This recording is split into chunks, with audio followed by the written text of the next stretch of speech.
All right, so it's Monday morning. I have a sick kid in the other room. I'm trying to get all my stuff done. I realize I'm so behind on work, so I'm here to just share as much as I can remember with you from our week in Oceti Sakowin, which is next to Standing Rock Reservation over there in North Dakota. And as I'm trying to do this and collect all of my information, I have created some titles so that if you can want to come back to the video, I'm like, what did she say about that one thing? I kind of have little titles to try to do it as easily as possible.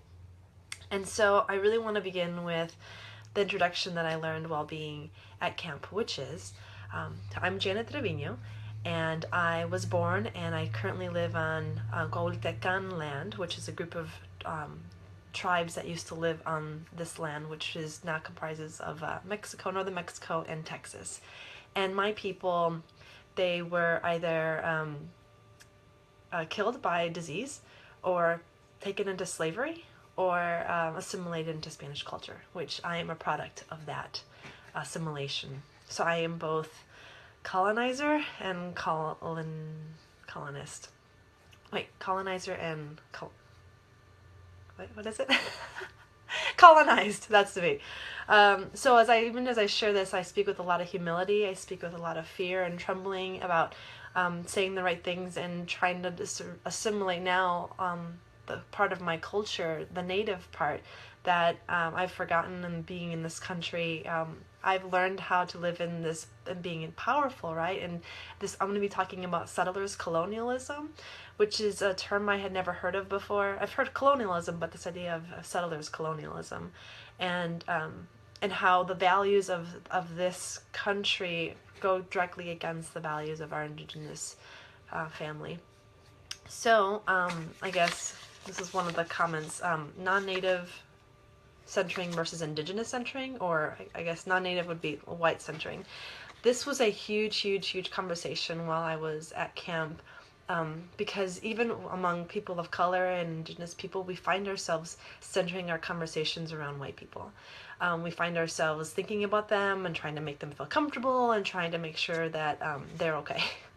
And wow, like, sitting in a group of people of color and being reminded, y'all, we're still talking about white people here instead of talking about and celebrating who we are and our native side. And so that was really really like amazing for me to start thinking how I do that as well. I center my life, and in camp has been, because the majority of people there are allies and they're white. What happens is then it becomes about them instead of about the voices of the indigenous there, and this is their land, and this is their purpose, and this is their work. So this is awesome. And there were classes there, like you could basically go to school and learn about decolonization and learn about centering indigenous voices. It's huge. So yeah, what can I say about that?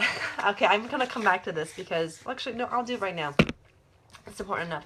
So I met a woman there named Quetzala.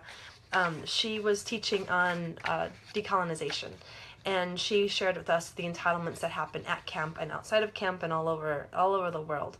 And these are the entitlements that we experienced, that people could experience at camp or elsewhere. So the first entitlement that someone who's of a colonialist or a settlers colonialist has in their mentality, which is their entitlement to resources. So people were coming to camp unprepared. These resources are for the people that are going to be there, especially through the winter. And so that was huge. And then there was tons of donations. Like, wow, if you needed extra pair of wool socks, you could find wool socks. You can find boots. You can find coats. You can find anything. And so often people would come with, like, realize they didn't understand what the weather was like, and they would show up with not enough or not prepared. So sometimes the settler colonialists will think, well, I can take that. Like, I'll just take those resources for myself. And that was something I was, fighting. Like, they were giving out free wool blankets, and anyone could grab them. And I thought, no, I don't need a wool blanket. I actually brought everything I needed. So it's, again, this is the mentality. That was number one. Number two, the entitlement of to learn. And so, wow, like, this is huge too. Like, the indigenous people are here to teach us, and basically Indigenous lives become a resource and accessory to settlers' lives. That's huge. Feeling like you're the one that needs to get your questions answered, and if you don't understand something, an Indigenous person should be there to teach you and to tell you. I experienced this. There was a time in the kitchen, we were cooking and preparing, and there was a female that walked in. I mean, sweet girl. And she basically wanted to have the Indigenous people in the kitchen explain to her the history. And they looked at her puzzled, like, well, what do you mean, the history? Like since 1492? She was like, well, no, like since the treaties. And so I actually intervened, and I was probably ruder than I don't know, needed to be, I don't know, as I just was learning this stuff.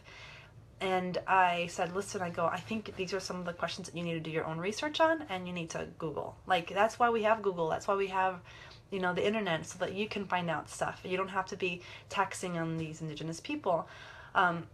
So it was hard, and she was embarrassed, and the part that was hard on me was that the Indigenous people then defended her. Oh, no, it's fine. It's okay. And then she was like, well, yeah, I've been camping with them for 3 weeks. So she felt entitled to ask some questions now because she'd been with them for a few weeks. And I guess they had that relationship. Ultimately listening, I kind of stood there and listened, like, okay, well, y'all consent to this. That's great. Like that's another big word of this experience is consent. So they consented, and I let that I was listening and then realized that she wasn't clear with her questions. I mean, that's, if anything, wow, you're wasting someone's time, and that nothing happened with that conversation. Maybe because I intervened, I'm not sure, but that was a big part of just listening and helping allies and helping settlers and white people, like, bring it back. One of the lessons that I learned as well, that from the orientation, which I'll explain later, is I learned that if you do have a question, sit with your question. You don't need to have the answers right now, and that's something that we're not used to. We're in this American the power culture, we're told if you have a question, ask it. There's no wrong questions. Just ask anything you want. Take up as much space as you like.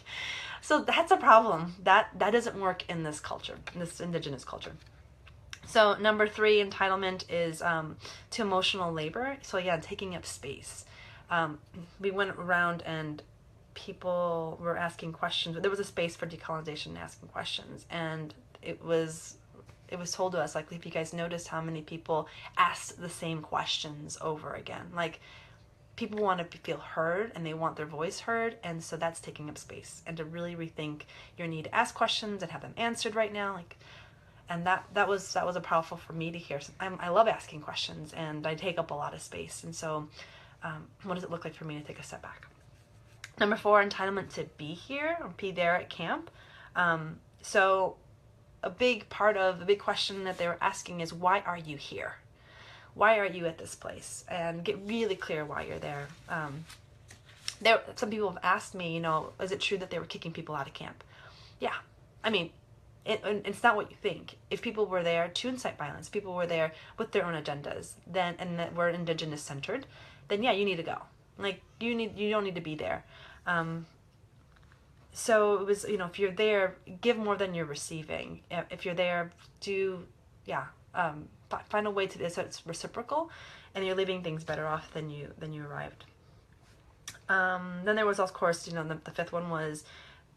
You're bringing your own agenda. Are you trying to solve problems that no one asked you to solve? Are you trying to solve problems that you haven't had a conversation with people about? That is, I think, you see imperialism all over the world, where missionaries go to other countries and they think, you need to hear this, you need to know this, you need to believe this. And that's happening at camp, where people show up and say, hey, this is what needs to happen, and this is what you need to do.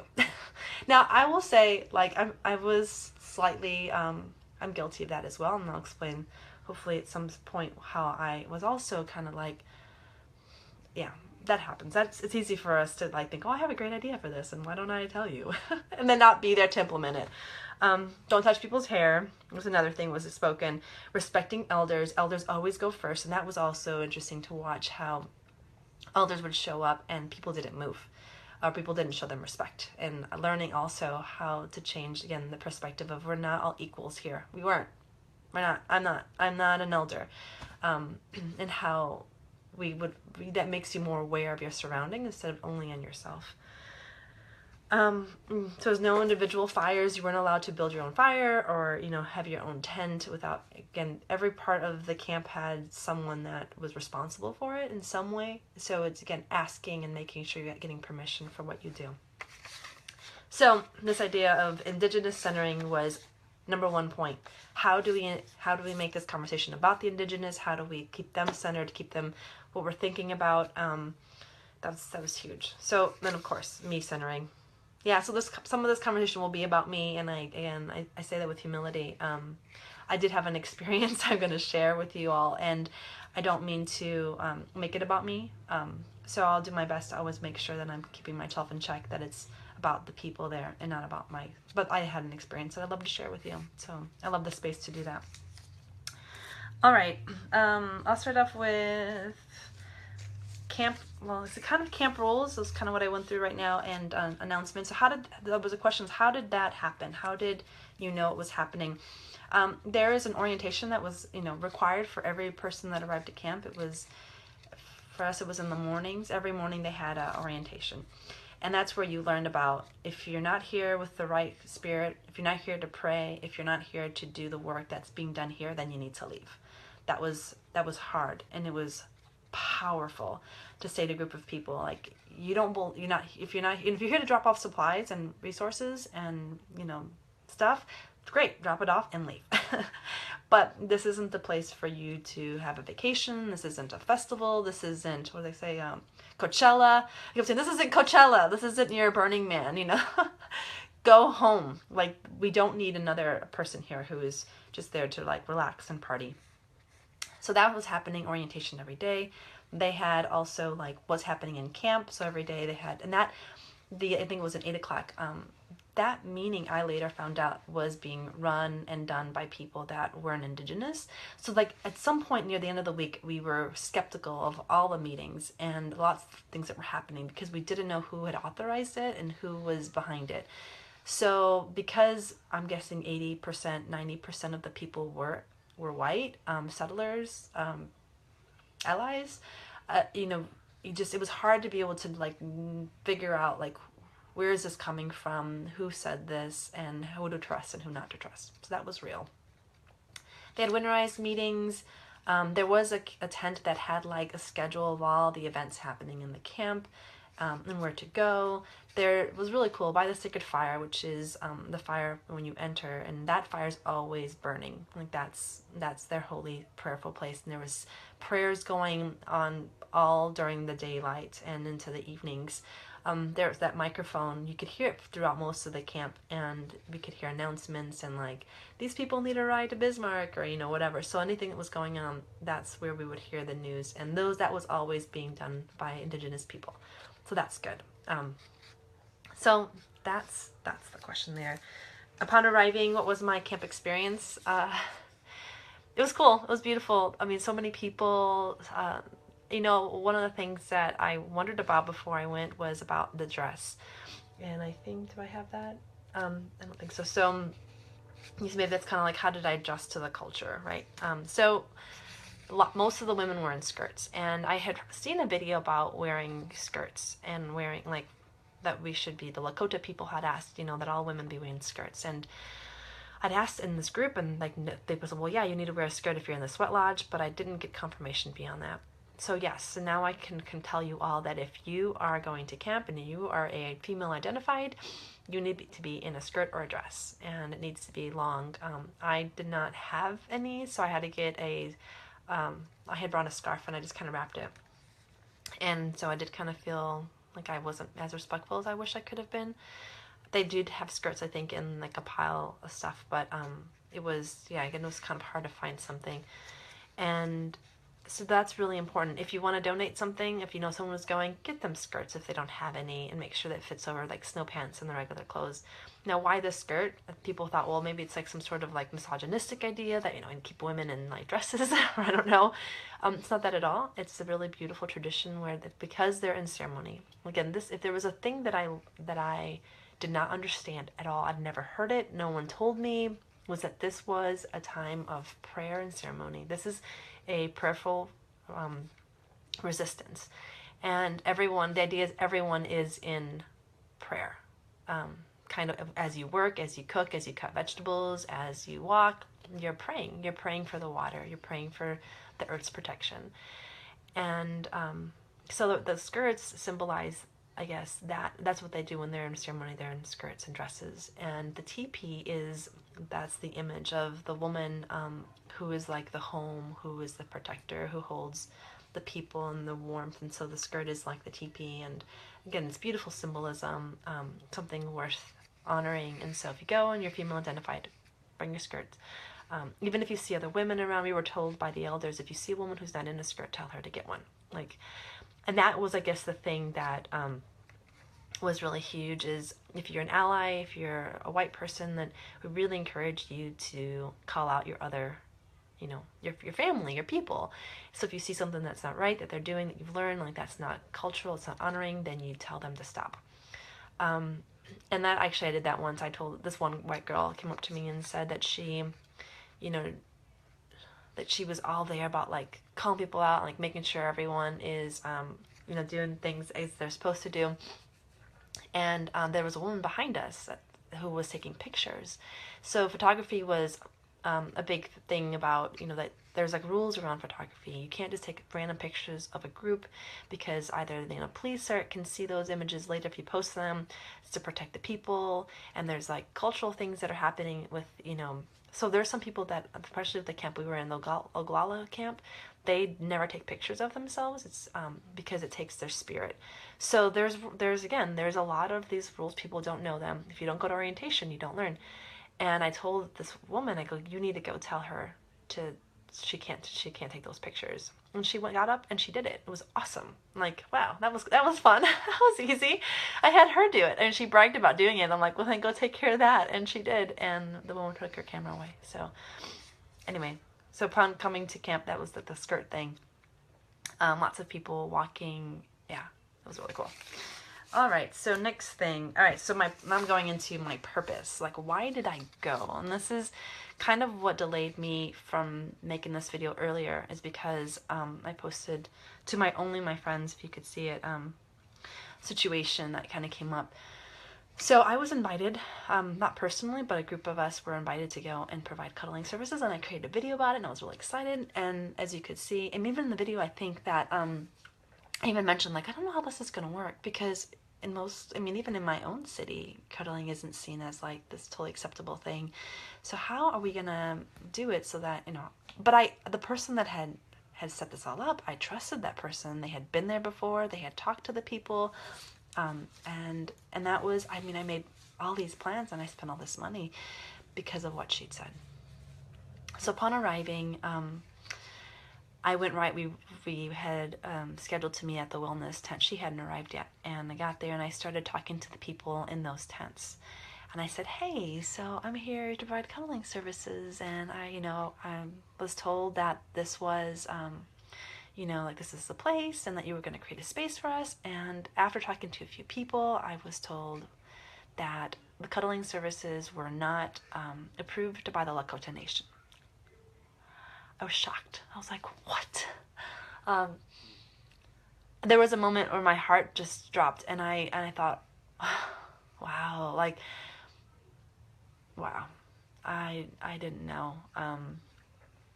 And I'm so happy of course I'm so happy I went, but just, I began to question, the person that had organized everything. I began to question all of it, now what? And I felt embarrassed, and how do I tell people when I go home? I feel, I'm kind of a failure.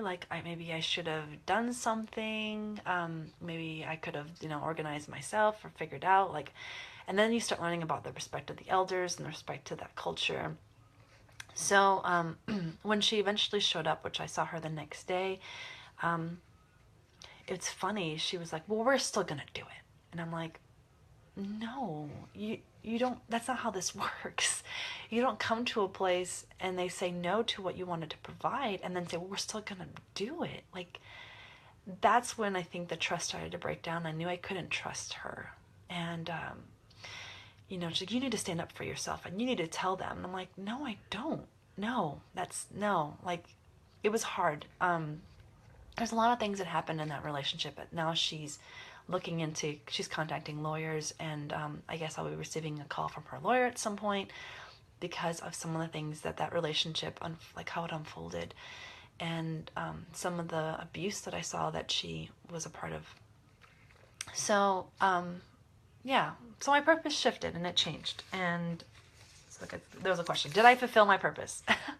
So, like I said, one of the questions that was asked in that orientation is, why are you here? So I asked myself, why am I here right now?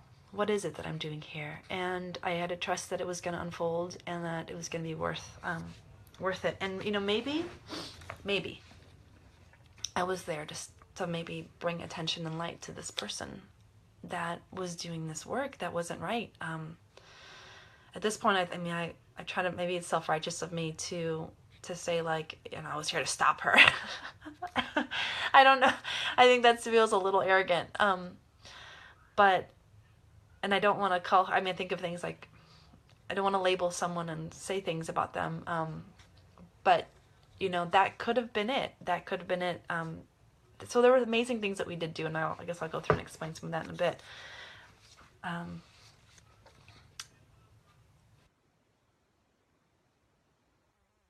And I questioned myself about, do I speak up or do I stay quiet? And there were times I spoke up. And I said when things didn't feel right, I said it. And it was usually, again, this idea of, my original idea of this non-native centering versus indigenous centering. And then this is a community culture. And so when you find one person, even if they're native, and they say, well, this is what we're going to do, but they haven't consulted with the rest of the other elders or the rest of the group, like that's not how this doesn't work that way. So my original purpose was not fulfilled, not entirely, not exactly. And, but anyway, the things did happen, and I'm trying to figure out if I should say that now or later. How did I adjust to the culture? I felt embarrassed, I think, with, I didn't want to break any of the rules. I'm I want to keep all the rules when I enter a new space, and I want to learn as much as I can, and that was really hard for me to be able to do, because I don't want to mess up. I mean, who does, right? But I did want to be as respectful as possible, and I saw myself messing up, and I needed to apologize, and so yeah, that was something that I learned humility for sure. Okay, so I'm going to go into some now other things here. So there was a question about human waste. There were porta potties all over camp. I did pee outside a whole bunch of times in the middle of the night because I was not going to walk to the porta potty. But again, I guess there was no problem with that. And they were great. The porta potties were wonderful, even in 15-degree weather at the time. You just go and pull everything down, and it was fine. They were coming by and they were cleaning them out. I never had issues. It was never a problem. So that was easy. There was a question about, let's see, I'll do this one. Experience with prayers and ceremony. I can't say that I spent a lot of time at the sacred fire, and I would listen to the prayers from a distance. I would do my own praying. I think I realized I haven't been praying in the traditional Christian way in a long time, and it helped me to remember, how do I pray? So it was helpful for me to center myself into my prayerful practices that were different than even what I was seeing there. I don't know the songs. I mean, they're all in indigenous languages and all different types of people. I did learn that you stop talking if prayer breaks out. Like if your elder in your camp starts to pray, just shut the F up. A respect for that and a respect for elders. So that was, and then the idea is we were always constantly in prayer. Oh, so this is important. Because we're constantly in prayer, there's no swearing or cussing at all in the camp. That was interesting because I've kind of gotten in a habit of doing that, and I had to back off from that. And I did. I mean, I practiced, and then we'd call each other out hey, can't say those words. Remember, we're in prayer. So interesting. If you're a person that can't help but swear all the time, you should not go to camp. That's for sure. Advice for those wanting to go. guess I kind of gone through a whole bunch of stuff. Let me see if there's anything that I could say that I could pull out really quick. Know that this is, again, if you're not into spirituality or prayer or ceremony, and you want to go, I think there's a place for you to just like do manual labor. If you're good with manual labor, good taking orders, this is the place for you. If you're a leader and you think that you're going to come in for a week and, do what you have planned, this isn't the place for you. So it's a good place for hard workers who can keep themselves busy, who wake up and work and then, until they fall asleep, pretty much. A good place for those who can listen and not talk. Good place for those who can, be humble enough when something goes wrong or whatever, or they do something that they're not supposed to do, they can change quickly and be flexible to the needs. I'm trying to think if there's anything else. So there's that. Let's see if I want to see. Elder interactions. So I did go to a meeting for women of color, and one of the most powerful interactions I had was there were two elders in that circle, and the older of the two, began to talk about how she felt completely overrun and invisible amongst the white people around her. There was a time when she was trying to walk past a group or try to walk. There was a group of white people and they didn't move. Like they just stood there, and she, that was deeply hurt. That was hard for her as an elder. And she even said, like, she's like, I don't even know if I want to be here anymore because they've taken over camp. And our hearts broke because people, again, a lot of us, I include myself, I don't see everything that's going on around me.